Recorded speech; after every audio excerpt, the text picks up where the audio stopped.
Central government வேலை, நல்லா train ஓடுற வேலை, நல்லா கை நிறைய சம்பளம் தான். வருஷத்துக்கு 10 ஏக்கர் வாங்கி போடுறேன். என்ன நம்ம நிலத்துலேயே கோயிலும் கட்டிட்டோம், நல்லா வசதியாக வச்சுக்கிறேன். அந்த அம்மா நான் இன்றைக்கி டியூட்டிக்கு போனேன்னா நாளைக்கு தான் வருவேன். நான் பிள்ளைகளை பார்த்துக்க, அந்த அம்மாவுடைய தயவு தான் நம்ம நல்லா சந்தோஷமாக இருக்கிறோம். நான் போயிட்டு நாளைக்கு வரேன். சரிங்க, நான் பார்த்துக்கிறேன். நாச்சா அடிக்கிறான்ல, ஒரு சொத்து சுகமாக சந்தோஷமாக வாழ்ந்துக்கிறான்டா அவன். சென்ட்ரல் கவர்மெண்ட்டில் வேலை செய்கிறான், ட்ரெயின் ஓட்டுறான், வருஷம் ஏக்கருக்கான 10-12 ஏக்கர்னு ட்ரெயின் வாங்கி போட்டுக்கிறான்டா. ஆமாம் மாப்பிள்ள, 10த்துக்கு அவன் பேர் ஒரு கோயிலை கட்டி அது வருஷம் திருவிழா வைக்கிறான். நம்ம கெட்டனாலும் போயிடுச்சு மாப்பிள்ள, ரொம்ப வளர்ந்துக்கிட்டே போகிறான். நம்ம வேலையை நான் கட்டுறோமா? கட்டுருவான். பில்லி சூனியா ஏவல் எதனா வச்சா அவனை கைகள் வேலை அதில் பண்ணிடுவான். நம்மளுக்கு தெரிஞ்ச சூனியர்கள்லாம் இருக்கிறாங்க, சூனியை வைக்கிறான், அவன் கதையை முடிகிறான். அவன் தான் இங்கே பேர் சூனியை வைக்கிறது லோன் எடுக்கிறான், அவனுக்கு லோனு அலைய விட்றான். சரியா விட்றான், போ பிச்சை எடுக்காத குறையா தெரிய விட்றான். எனக்கு என்னமோ கை வலிக்கிற மாதிரி இருக்குதுமா, காலம் வலிக்குது, எனக்கு ரொம்ப முடியலம்மா. தெரியலம்மா, எனக்கு ஒன்றும் முடியலம்மா. தெரியலம்மா, என் கை காலெல்லாம் வலிக்குது, ஒரு மாதிரியா இருக்குதுமா. என்னால் ஒன்றும் பண்ண முடியல, நிற்க கூட முடியல. சரிங்க, நீங்கள் ஒன்றும் கவலைப்படாதீங்க. நம்ம கிட்டே இல்லாத பணமா, நம்மளுக்கு தெரியாத டாக்டரா இல்லை நம்மளுக்கு தெரியாத மந்திரவாதிங்க தான் இல்லையா, நான் உங்களை எப்படின்னா கூட்டு போயிட்டு காப்பாற்றிடுறேங்க. நீங்கள் எழுதுங்க. சரிம்மா.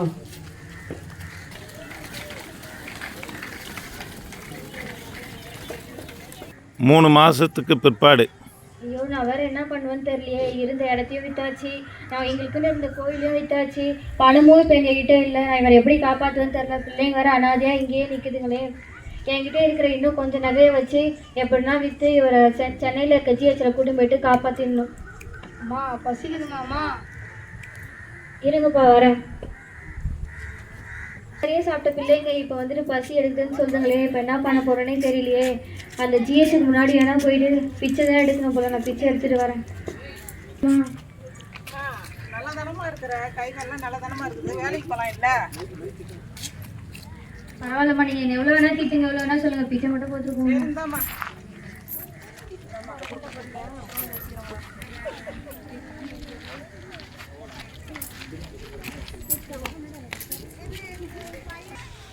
இயேசு உங்களை நேசிக்கிறாருமா. ஐயா, 10 ரூபாய் பிச்சை போடுங்க ஐயா. உன் நிலைமை பார்த்தா எனக்கு பரிதாபமாக இருக்குது. ஏதோ வாழ்ந்த குடும்பம் மாதிரி இருக்குது. ஆண்டவரால் செய்யக்கூடாத காரியம் ஒன்றில்லை. உங்கள் நிலைமை மாற்றப்படணும்னா இயேசு தான் வழி. அவரை நம்புங்க. அவரால் செய்யக்கூடாத அற்புதம் ஒன்றுமே இல்லை. வேதாந்தத்தில் ஒரு சம்பவம் இருக்குது. திமிர்வாதக்காரன் படுத்த படுக்கையாக இருந்தவனுக்கு கர்த்தர் ஒரே வார்த்தையில் சுகம் கொடுத்தவனை நடக்க பண்ணினான். ஆண்டவர் உன் வாழ்க்கையிலே அற்புதம் செய்வாருமா. இயேசுவை நம்புங்க, கர்த்தர் நல்லவர். சரிங்க ஐயா. எத்தனையோ கோயிலுக்கு போனோம், எத்தனையோ ஹாஸ்பிட்டலில் பார்த்தோம், எத்தனையோ டாக்டருங்க அத்தனை லட்சம் கொடு இத்தனை லட்சம் கொடுன்னாங்க. இவனாடானா வந்து இயேசு சுகம் தருவார்னு சொல்கிறாரு. சரி, நம்மளும் போயிட்டு பார்ப்போம். இயேசுவே, உங்களுக்கு நடந்த எல்லாமே தெரியும். என்னுடைய கணவர் வந்துட்டு இப்போ சூரியத்தினால இந்த மாதிரி ஹாஸ்பிட்டலில் படுத்துட்டு கிடக்குறாரு. நான் இப்போ உங்ககிட்ட இருக்கிற கை இதுக்கப்புறம் வேறு எந்த தெய்வத்துக்கிட்டையும் இருக்க மாட்டேன். இயேசுவே, எப்படின்னா என் கணவரை மட்டும் காப்பாற்றி கொடுத்துருங்க. 10 நாளுக்கு பிற்பாடு எனக்கு கொஞ்சம் கை காலெல்லாம் சுகமாக ஆகிற மாதிரி தெரியுதுமா. கொஞ்சோட இப்போ எல்லாம் கை காலெல்லாம் நல்லா இருக்குது, நார்மலாக ஆகிற மாதிரி தெரியுதுமா எனக்கு.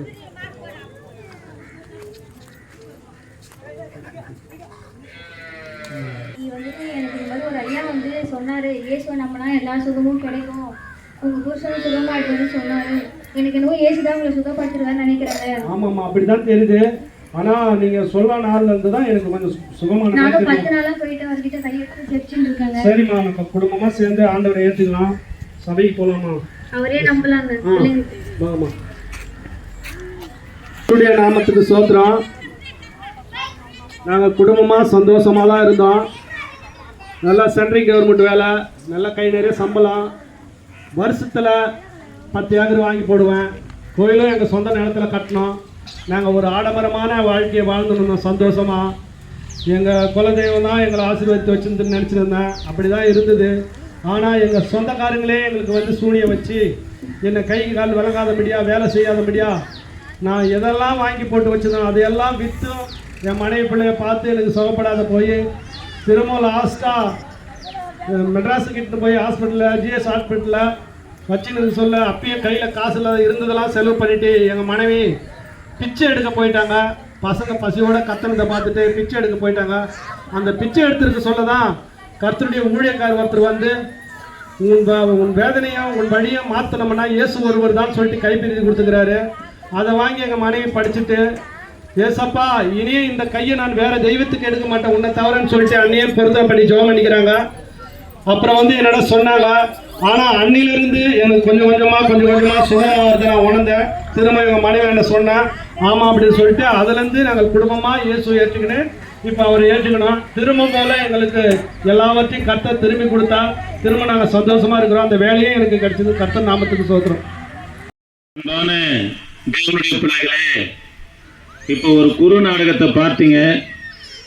ஏதோ ஒரு விளம்பரத்துக்காகவோ வயிற்று பிழப்புக்காகவோ இயேசுவை பறைசாற்றணும் என்ற நோக்கத்துக்காக இதை செய்யலை. தெற்கத்தி சைடில் இந்த திருநெல்வேலி சைடில் இருந்து ஒரு குடும்பத்தில் நிஜமாக நடந்த சம்பவம். ஐயங்கார் குடும்பம். அவர் ட்ரெயின் இன்ஜின் டிரைவராக இருந்தார். நல்ல வசதியும் வாய்ப்புமாக வருஷம் வருஷம் நிலமும் தோப்புகளும் வாங்கி போட்டு சொந்த நிலத்தில் ஒரு பெரிய கோயிலை கட்டி வருஷம் வருஷம் திருவிழாவை நடத்துவார். நல்லா கோலகாலமாக நடத்துவார்.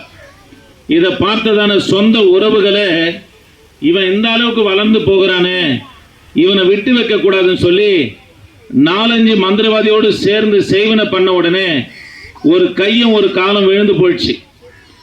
அந்த அம்மா இருக்கிற பணமெல்லாம் செலவழிச்சாங்க.